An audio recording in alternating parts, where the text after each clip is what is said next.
Muslims believe the Quran to be the word of God as dictated to the Prophet Muhammad, while most Christians and Jews understand their holy texts to be authored by men inspired by God. This distinction means that critical analysis of the sacred texts, which has so enlightened Christian and Jewish thinking since the 16th century, becomes an extremely sensitive issue when it's applied to the Quran. And it doesn't help when those scholars who are making the attempt are largely Western non-Muslims.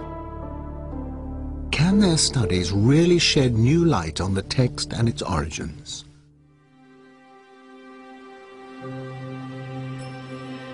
In 1972, during the restoration of the Great Mosque of Sana'a, capital of North Yemen, workers discovered a mash of old parchments in a loft between the inner and outer roofs. The entire load was stuffed into some 20 potato sacks, where it might have remained were it not for the arrival 7 years later of Dr. Geert Puin, a German scholar and Quranic expert. Puin immediately grasped the significance of the find. Working with a team of local assistants, he carefully prized the layers apart and fired off thousands of photographs. 4 fragments immediately caught Puin's attention. They contained the first and last chapters of the Quran, and unlike any other Qurans in existence, they were illustrated with architectural drawings of mosques. A vital clue to their origin. Because of its drawings, because of the art historical context, you can date this Quran very precisely to the time of Al-Walid. This is the reign between 705 and 715. The oldest datable Quran in the world, created some 70 years after the death of the Prophet. From the potato sacks, Puin identified fragments from nearly 1,000 different Qurans. Comparisons between them and the standard Cairo text in use today are startling. These early texts are written in a kind of shorthand with no vowel markings or distinguishing dots, which means that individual words can have up to 30 different meanings. Es ist tatsächlich so, dass man durch die schiere Existenz The sheer existence of so many different possible readings would suggest that this text wasn't passed down word for word. Der Text eben nicht wortwörtlich überliefert. The text isn't as stable as it seems in the Cairo version. In der Fassung von Kairo erscheint. There was another important discovery amongst the Sana'a fragments. The application of simple forensic techniques revealed earlier texts that had been washed off and overwritten.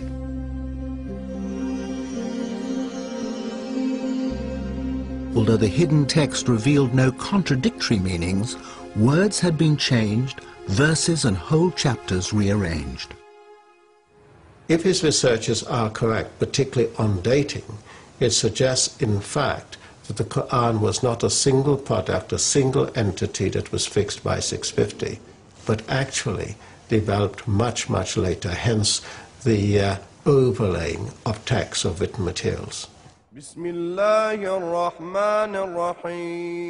None of this phases Islamic scholars, past and present. They are adamant that the integrity of the text has been preserved through a strong oral tradition, and if differences occur in earlier written versions, they say these are due to regional and colloquial variations of the same words and phrases.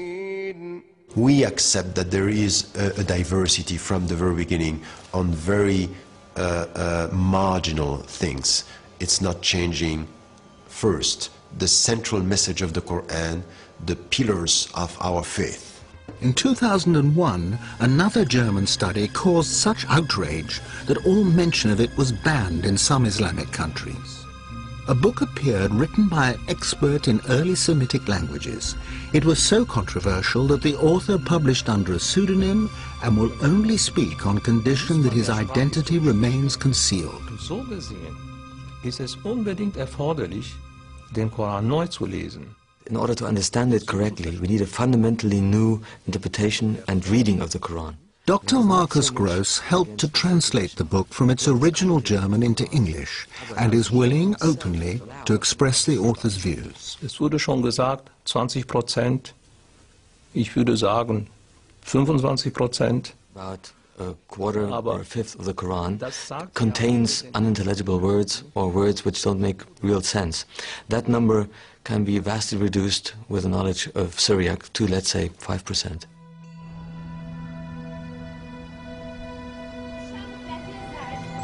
Syriac, or Syrio-Aramaic, had become one of the dominant languages of Christian liturgy by the 3rd century.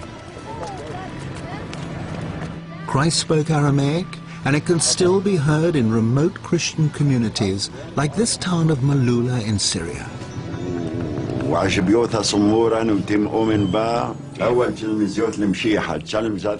But at the time of Muhammad, Syrio-Aramaic was the major written and cultural language of the whole region. Written Arabic was in its infancy. Wir haben bis zum Koran einige Inschriften. There are pre-Islamic inscriptions in Arabic, very short texts, but the first real book written in Arabic is the Quran. But you're saying the Quran is written in 2 languages. Ja, ich würde sagen, es gibt ja kaum eine Kultursprache. In many areas in the world, languages mix constantly, all the time. Denn to make it understandable to a speaker of English, you have to go back about 1,000 years. Imagine the Anglo-Saxon peasant talking to his master, who was a Norman and spoke a mixed language of French and an Anglo-Saxon. And you could only understand that mixed language with a knowledge of both. Muslim scholars of the past had the confidence to acknowledge foreign words in the Quran. In the 10th century, Al-Tabari, one of the most respected commentators, identified Hebrew, Latin, Greek, Persian, Abyssinian, and Syriac words. The difference, though, is that Luxembourg is claiming new meanings that have never been suggested before. How can one German professor challenge the collective judgment of more than 1 billion people, and on what basis? What method does he use? Ich bin natürlich bemüht, zunächst einmal eine arabische Lesung und eine arabische. Whenever I try to find a solution for an unclear passage, the first step is to try to find an overlooked meaning of an Arabic word which is not used today, but which can be found in old dictionaries, something that the commentators didn't consider. Only if that is not possible, I take into consideration the meaning of the root, of the corresponding root in Syriac, or a possible misreading. Misreading in this case means that undotted text was dotted wrongly. Then there's also the possibility that a Syriac letter was by mistake written within an Arabic text.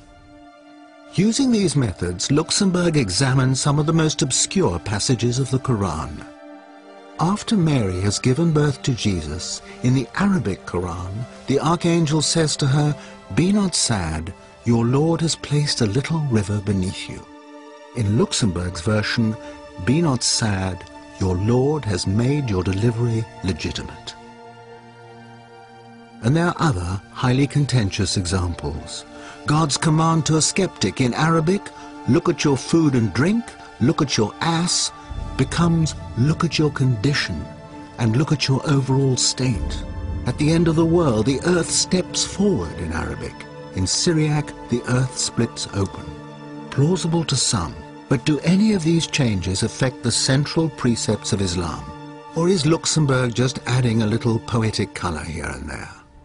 Was soziale Gepflogenheiten angeht, wie zum Beispiel It's certainly not key precepts like the existence of God or afterlife, which is challenged by my interpretation, but many everyday customs. One example is the veil. The Quranic verse adduced to prove their position talked about humur, which had to be beaten on the pockets. The sentence was a bit obscure. It's usually rendered that it means cover your head and your cleavage. And if you have a look at the chador, the veil in Iran, for example, that's exactly what is covered. Aramäisch Gmar, Dann verstehe ich ein Gürtel. But with my Syriac interpretation of the verse, my translation is, put your belt around your hips. And the belt was a sign of chastity, also especially used by monks. So that makes it much more meaningful. But Luxemburg's interpretation of paradise causes the greatest offense. In the Iranian city of Isfahan, there's a 17th century palace built to represent the gates of heaven. The cool greens of the gardens beyond express the longings of a desert people and are beautifully described in the Quran, along with flowing fountains and the favors of huris, usually understood as wide-eyed virgins. One commentary, but not the Quran, even specifies numbers, 72 for each righteous man. But that doesn't sit well with 7 verses of the Quran that promise the righteous eternal contentment with their wives. Luxemburg believes he has resolved his contradiction. Mit weiß großäugigen Huris verheiraten. There is one passage in the Quran dealing with the huris, in which it says, وَزَوَجْنَاهُمْ بِحُورَ عِينٍ. We have paired them with dark, wide-eyed maidens. That is the traditional understanding of this verse. If you put the dots on the undotted text a little bit differently, what comes out is, we will make you comfortable under white, crystal-clear grapes.